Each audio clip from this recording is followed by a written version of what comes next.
Donald Trump is heading back to the White House. Together we can truly make America great again. We are in for an unpredictable but fascinating 4 years. And we're going to be following every twist and turn for the first 100 days. We'll be bringing you the latest updates and analysis first thing every morning. So join me, James Matthews. Me, Martha Kalnick. And me, Mark Stone. For Trump 100 every weekday at 6 a.m, wherever you get your podcasts.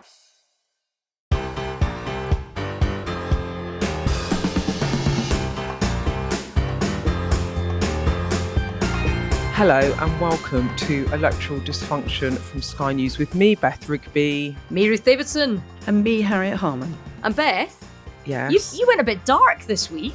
It's been I a bit interesting. So you hung an out of office sign on your WhatsApp. I did. Your phone was having like a foreign dial tone and not picking up. Where have you been, mysterious lady? My phone was confiscated. I didn't have a phone. Oh my word. I've had a digital detox, actually. I have been in Ukraine. I wasn't able, obviously, to tell any of you about this. And I'm back now in Poland. And actually, if it's a bit choppy and noisy, it's because we're doing this from a lobby in a hotel because the Wi-Fi is terrible. So it's the only way I can get to you both.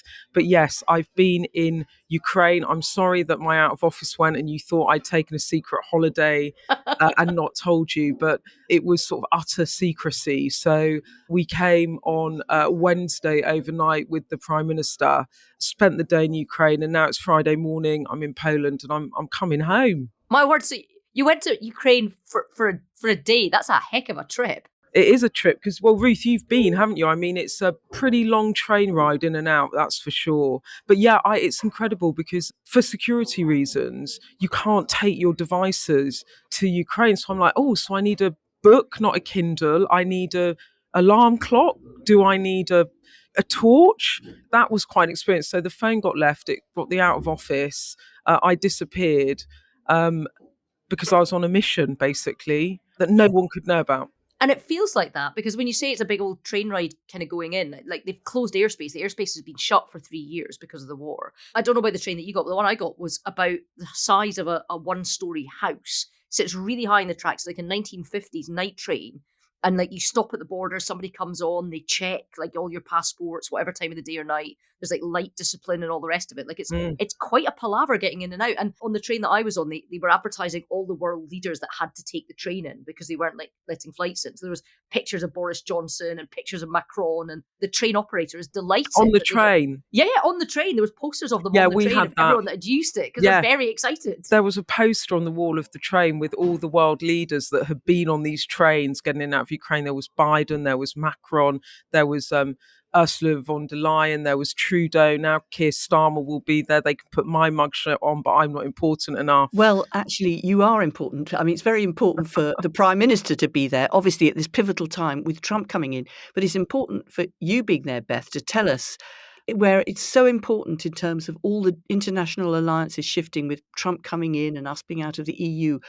How other world leaders respond to Keir Starmer. You know, is he powerful on the world stage as you've been seeing him there in this very crisis situation? Harriet, you make a really good point because, I mean, look, Keir Starmer came here. Trump's been inaugurated in 4 days. The whole world order is being shook up with Trump coming to the White House. And I really want to I will take you blow by blow through this trip because the amount of visits he packed in to this very short trip into Ukraine was incredible. The security around it all was incredible. There was a drone hovering above the palace as we're in there. That was incredible. So I got loads to tell you. But before we get into it and I take you behind the scenes properly, I just want to start with a thought, because while I was out of Communicado traveling to Ukraine, I woke up to find that there was a ceasefire in Gaza about to be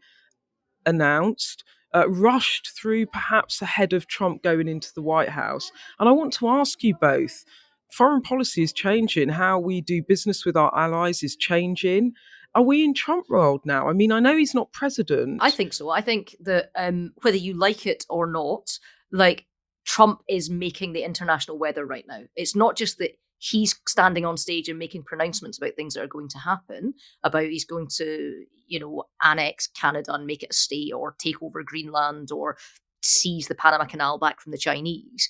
But it's not just about his decisions. The decisions of other world leaders are being affected because of Trump. So things like the Gaza peace deal speeding up, in terms of shows of solidarity with Ukraine ahead of him getting in because he said he was going to end the war. I see a complete connection between the two. He is changing the way in which international leaders are making decisions. I think you're absolutely right, Beth, and I think that Ruth characterises it completely right. We are in Trump world. It's his world, and we're in it. And I've gone from a situation of feeling there's an uncertainty and unpredictability to a sort of dread feeling that it's just more of a dangerous world, whether it's on national security, whether it's on the economy, whether it's on climate change. He is bossing the world, telling everybody what to do, telling us we've got to spend 5% of our GDP on defence, saying we've got to have a public inquiry into grooming gangs, telling Trudeau he's got to be kicked out. And he's not just changing the rules on diplomacy, it's a post-diplomacy world now. It's just about what Trump does and says, and through his agents like Elon Musk as well. When you think about some of the things Trump's saying, as you said, about be it the Chagos Islands, be it Panama Canal, be it Greenland, be it trade wars, be it Ukraine, the Middle East peace process or conflict, let's see how it lands. But it's kind of he's destabilizing a kind of post-war order. But look, when we start, let's go back to Ukraine, because it was the first time that Starmer had been there since he'd become prime minister. This was the 7th time he'd met Zelensky. And off he goes a few days before the Trump inauguration.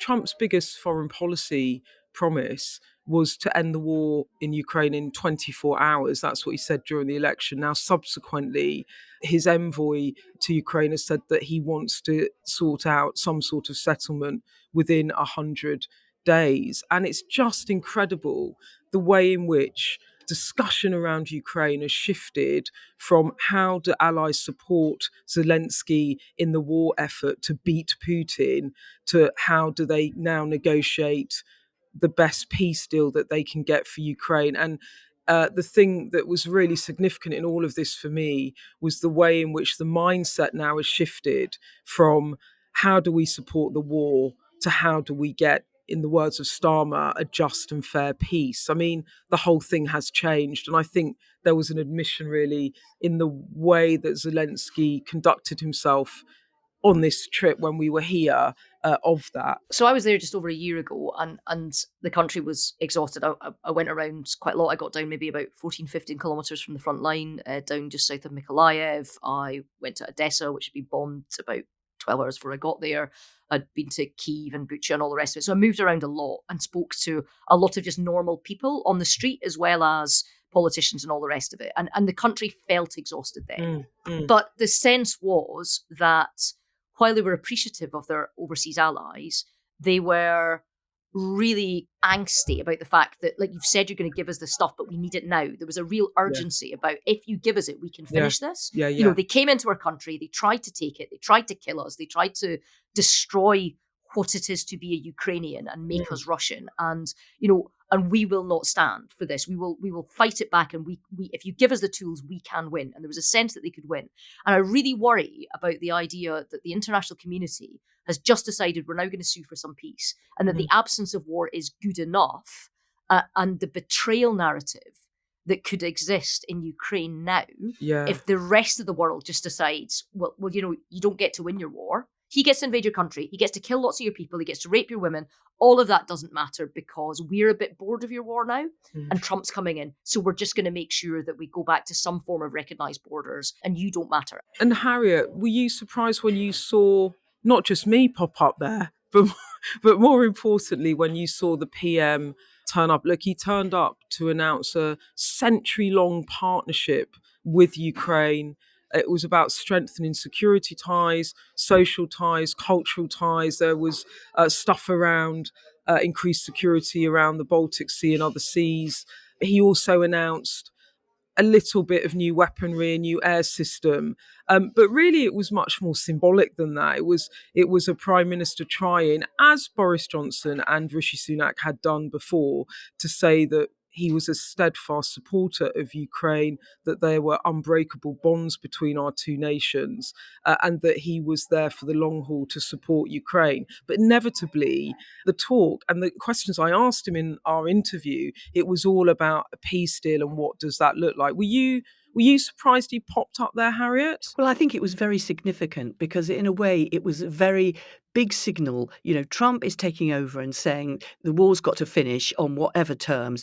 And Keir Starmer went over there to say, we are your allies, we're by your side, not just now, but forever in the future. So I think it was a very Yeah. bold and right thing for him to do. As you say, he'd met Zelensky many times before, but here he was going to make that very global public statement. But behind the scenes, what was going on, Beth? So we had a call that he was going. Obviously, they had to keep it very tight because if it became known more widely than a very, very tight group of people that he was going to make the trip gets pulled for security reasons. And because of that, it was an unusual trip. As I said, we had to give in all our devices, so no comms. So that was really weird. We went in on a train, and as Ruth was saying, it's incredible because someone was telling me about how ever since the war, the trains run much more efficiently because all of the people working on the trains now see it as their war effort, to keep the trains running. And that if some trains are derailed or there's massive effort and there's a kind of pride in trying to get your train back first. And you kind of turn up at a location, and for lots of reasons, I can't tell you a lot of it, but you turn up at a location, you get a train into Ukraine, and it takes hours and hours and hours. You get some basic food, you get a little bunk, it crackles along all night. It's a sort of a big chugging train.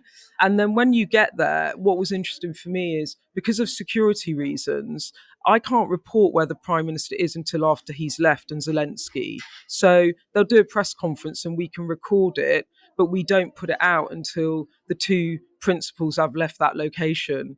Or we went to a hospital, and I can't tell you what hospital it was, but we weren't allowed to report that until the Prime Minister left the location. So it just gives you a sense of the amount of security around these visits. And in the terms of the trip, it was a really packed trip. We had like 7 or 8 different visits, and they made a point of showing us at one point, we had a little tour where 100 yards or so down from where Zelensky's office is in the center of Ukraine is a bombed out car and a building that has been bombed and the top floor is destroyed.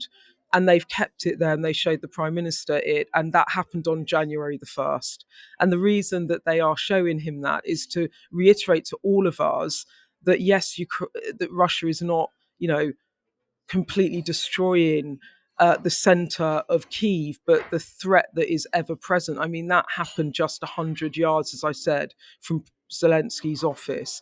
We then went from there into the presidential palace where there was a press conference. And when we were there, the air sirens started. I didn't know this, but it's a daily occurrence in Ukraine. But what was different with this one was there were Russian drones flying over the presidential palace while Zelensky and Starmer were inside having a bilateral meeting. And some of our local crews on the ground were saying that this is really highly unusual. And there was anti-aircraft fire, and those drones were shot out of the sky. There was definitely one that landed and it didn't detonate. So they knew it was a surveillance one. It was just like a reminder, wasn't it? Putin making it very clear to Zelensky and Starmer that they are watching him. And when Zelensky was asked about it at the press conference, he said, yeah, well, we'll say hello to you too. And in the face of all of that, did you get a sense that there was massive relief that Starmer had come and that it was incredibly important? I mean, how significant do you feel it was for them? You could see that for Zelensky, I think it was a really welcome visit. I have to say, I saw him in person when he had a bilateral with Starmer at the G7, and it was in Japan, and it was in May 2023. And that feels now like a world away. And I have to say, when I saw Zelensky now, he looks much slimmer. He looks older. He looked pensive and troubled, as he would be. But, the war is grinding on. And the reality is, he can see that all of the asks he had about the victory plan and needing NATO membership and only ending this war when he got land that was occupied by Russia back. They now have occupied about 20% of Ukraine territory. You can see as a leader, he realizes the writing is on the wall and Trump is going to settle. And now it's a case of how do allies, how does Starmer, how do others try and get the best settlement they can. And Starmer's line here was all about peace through strength. That was the line. Now, back in November, when we were at the G20 in Rio, it was all about allies have to support Zelensky and we've got to double down for as long as it takes. And the language has just changed because the reality is the funding comes from the US for this war and Trump wants to end it. But I think there was also a frustration from him. He said we're not getting weapons quickly enough. And he said about NATO, well, the US don't see us as a member of NATO. So it's all very well for Starmer to come here, but what can he do really? I mean, Ruth, what do you think? What really struck me was that Zelensky called out individual NATO members. He called out the States, he called out Germany, he called out Slovakia. He said, these are the countries that do not want us to join. I mean, my wish and hope in all of this is that what we know from Trump 4 years ago is that he likes to operate like a chairman of the board and just say, get this done in this time. And he lets other people do the work. So he's not hands-on in terms of being a details guy. And my hope is that he's got smart people around him that learn lessons from history, including other times Americans have sued for peace or imposed peace in European wars. And the most recent example we've got of that is Clinton with the Dayton Accords in Bosnia. And everybody was, very appreciative at the time that there was an absence of war and an absence of bloodshed and it stopped people killing each other. But it has not worked. And it has not worked for some really clear reasons, which were that, he gave 3 different sets of people that were warring factions guaranteed power sharing and guaranteed levels of power. He let them design their own parts of the country. So Republika Srpska, which is run by the Serb nationalists within Bosnia, is almost completely autonomous from the rest of Bosnia and Herzegovina. Even within Bosnia and Srpska, when you put it together, you've got 3 different groups. You've got like Croatian, Croat people, kind of Bosniak, and others that are all able to do different things and have different powers. And you've got something that just perpetuates the unrest that's in there. So there are 3 different curriculums that are being run with 3 different histories being taught to all children that are being run by 3 different educational institutes in 3 different cities that are completely different, that are all teaching children from 5 years old to when they graduate that the other guy is the lethal killer, the problem that's always the bad guy. And it does not work. Yeah. There is a reason that Bosnia-Herzegovina, as a country, which is right at the crossroads of Europe, that has so many natural resources, that has an educated workforce, is not able to economically stand up over the last 25, 26 years since the war ended, has not progressed. The politics is in stasis. Security is in stasis. You're just creating a new generation after generation of people who all hate each other, that think the other guy's the problem and the war was their fault, and that their side won the war and that they've been treated badly. So you have to learn, if you're going to have a war that is not won, that is sued for peace before there is a victor, you have to be really clear about who gets what and why and what the narratives are after, because what is stopping this happening again? Going back to Starmer and Harriet, I'm going to ask you about what you think his approach is like. Well, I think it's a very important question because on the one hand, he's in a very, very powerful position on behalf of this country and in behalf of our allies in the world who share our values, in that he is a new leader, so he's got years ahead of him and he's got a very big majority. So that would make him in a powerful position.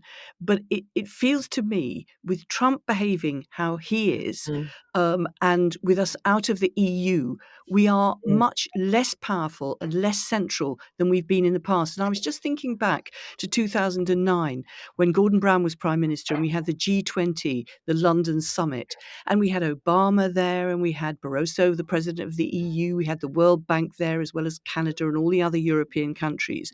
And literally, Gordon was standing there with everybody around him saying, what do we do on this, Gordon? And Gordon, we're thinking about that, but should we do it?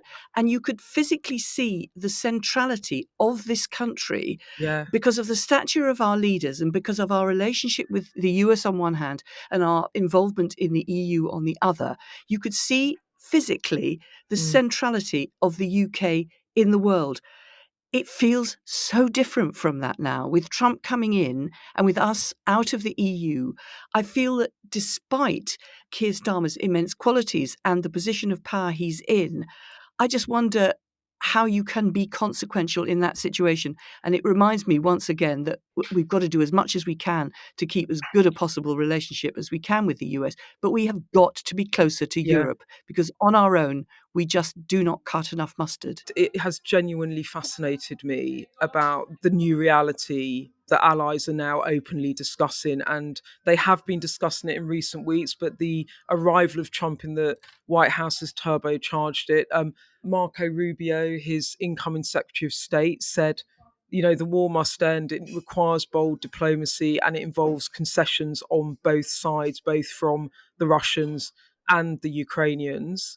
Again, Trump saying he wants the war ended in 100 days. He's voiced his displeasure at the use of some of these long-range missiles going deeper into Russian territory. He said that he wants a phone call. He's going to start negotiating with Putin, something Biden wouldn't do. Look, when this war started, and it is 3 years ago in February, there was a status quo that the Allies would back Zelensky, and that was what would happen. And that consensus between Europe and the US is breaking down. If you speak to any Ukrainian, they would not say that this is a 3-year war.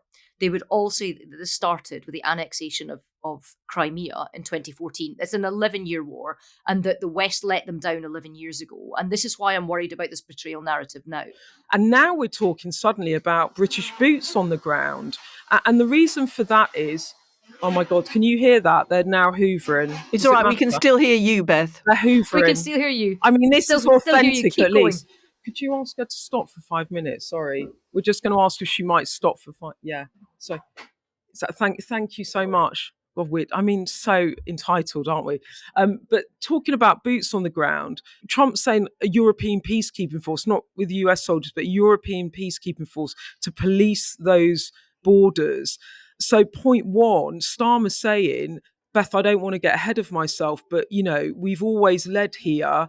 And I think our actions in the past speak for themselves. I mean, he's literally like nod, wink, wink, yes, we're going to do it. And when I said to him, what do you say to British people that don't want this? He said, well, we're already in NATO and that's involved in peacekeeping. And actually, our security does start at the border of Ukraine because this war will affect our security if we don't contain Russia. So for me, that was really significant. It must feel very ironic for Zelensky that Trump is implying and acting like he doesn't think that the borders of American security are between Russia and Ukraine, and therefore it's to do with Europe, not to do with him. And yet, when it comes to extraterritorial activity, he thinks it's important for America to be running Greenland. So that in itself must have made Zelensky feel very isolated, that Donald Trump is not worried about being expansionist. He just is not concerned about that side of the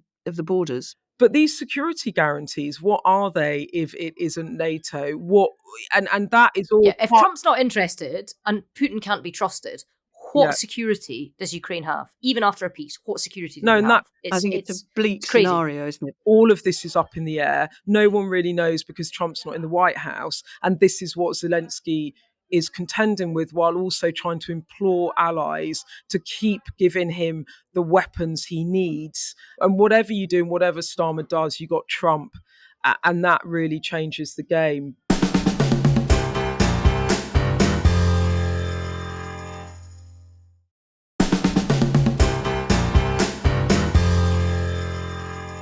So look, we started off this podcast asking whether we're really living in Trump world. And there was a huge story this week, which was the Gaza ceasefire deal. There is a rush to try and get this done after months and months of stalemate ahead of Trump in the White House. Now, he was very quick to claim credit for the deal, despite Biden's team pointing to months of intensive diplomacy to get to this point. Ruth, Trump did previously say there would be hell to pay if hostages weren't released ahead of the inauguration. I mean, do you think he's been instrumental, or his arrival's instrumental in the timing? It must be linked. Well, really interesting, because the press conference where he stood up and said this, he was introducing the guy that was going to be his kind of Middle East negotiator under his presidency. And he basically took over the microphone and the podium. And he was like, if every single hostage is not returned by the time I sit down after swearing my oath on Inauguration Day, there is going to be hell to pay. Right across the Middle East is going to be hell to pay. It's not going to be good for anybody. And it was a real kind of suck your teeth in moment. And we were too busy in the UK dealing with Elon Musk talking about grooming gangs, because everything was going all mad all at the same time. Yeah. And in terms of things that probably got Hamas to the table, I mean, I think that probably did focus minds. And as no lover of Trump, I do actually think that this probably did move the dial. Just on the Middle East, because we're not experts, we enlisted the help of Jasmine El-Gamal. She used to work in the US Pentagon advising Obama on the Middle East and knows the new White House Middle East team pretty well. Let's have a listen. Hi, Beth, Ruth and Harriet. It's so nice to be speaking to you. And of course, it's such an interesting time to be talking about Donald Trump's impending second term. He has domestic issues he wants to focus on, like the economy and immigration. And so he won't want to spend a lot of time, I think, embroiled in foreign affairs. He'll want to bring an end to the war between Israel and Hamas. And we saw that with the significant pressure his team and he himself brought to bear on the two parties, particularly on Prime Minister Netanyahu, to sign a ceasefire deal, which President Biden had failed to achieve on his own. And I think he'll want to focus on expanding the Abraham Accords, which he began in his first term, which are termed as peace deals, but are mostly focused on economic and security relationships with countries across the Middle East. The crowning achievement, I think, of his presidency would be to get a normalization deal with Saudi Arabia, which is to say a deal where Saudi Arabia and Israel normalize relations, recognize one another, and begin dealing with each other as any two normal countries would. This is something the Biden team has been trying to achieve for the last 4 years to no avail.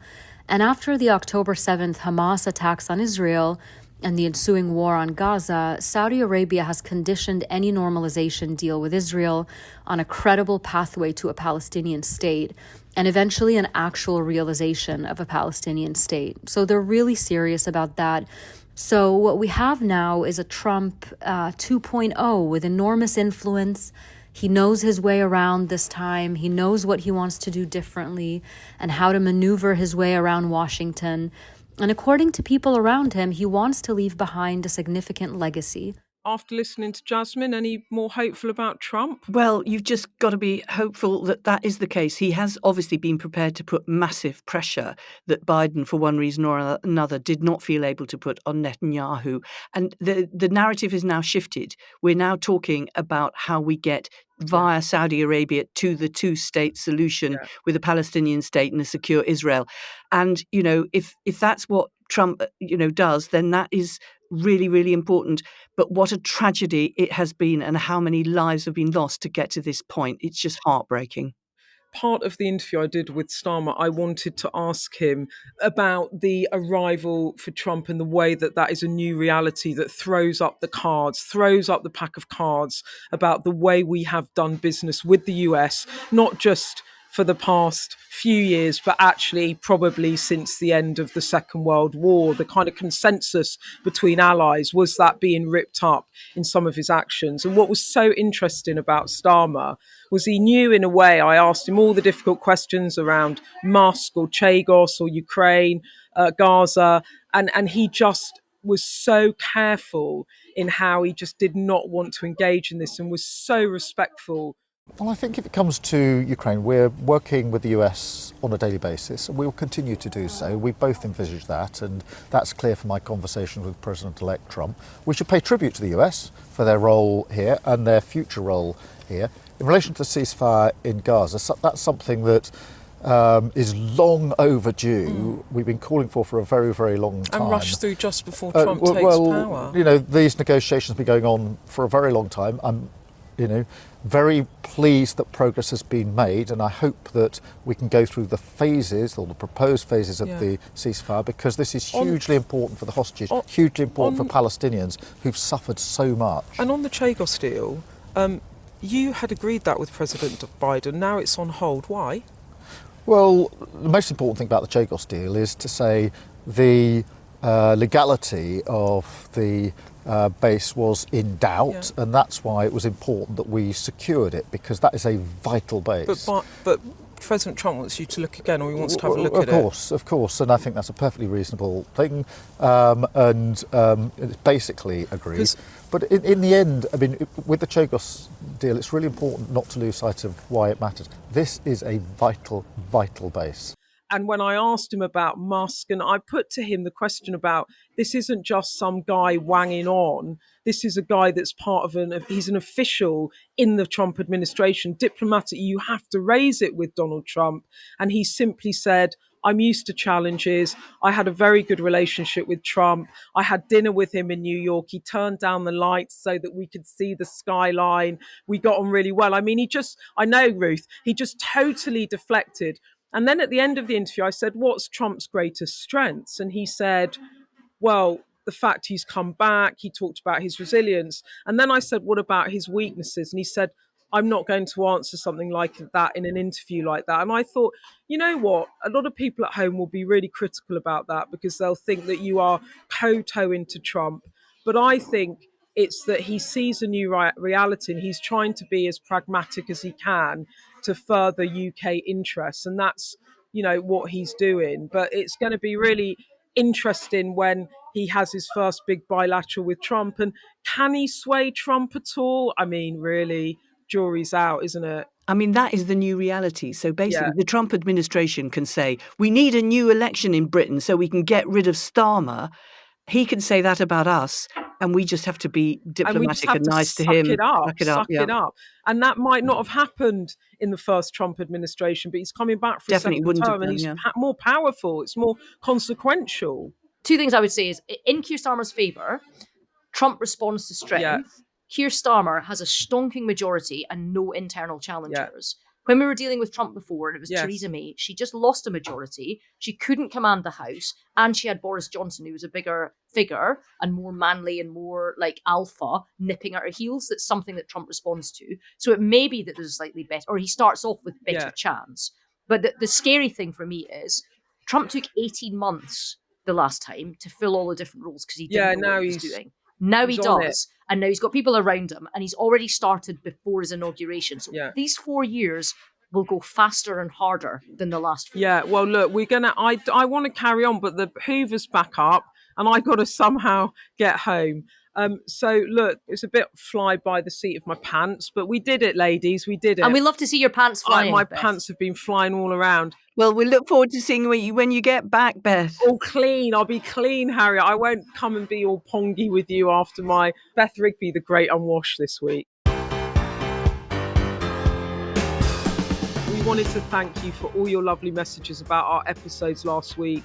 They're really powerful. Let me read you this one from Lou. She said, one silly uninformed man's voice shouldn't count, only the voice of a woman and girls. You save lives, Jess. Don't ever let a man tell you you're wrong. And this is from Sally. I listened to Jess Phillips with tears in my eyes and a sense of such frustration at the power of misogyny of one insanely rich man. And I had so many messages too, and I'm sure you both did. So thank you. Thank you for engaging and share that pod with your friends who you think might be interested, or even with people sceptical about Jess and some of the work the government are doing, because at least she answers all the questions that were flying around about her and the government's strategy about violence against women and girls and grooming gangs. But look, remember, you can get in touch whenever. Voice note us on WhatsApp to the burner phone 07934 200 444. Should have taken that to Ukraine, shouldn't I? Or email us at electoraldysfunction@sky.uk. It was lovely to see you, ladies, and thanks for listening. We'll see you next week. Bye-bye. Goodbye.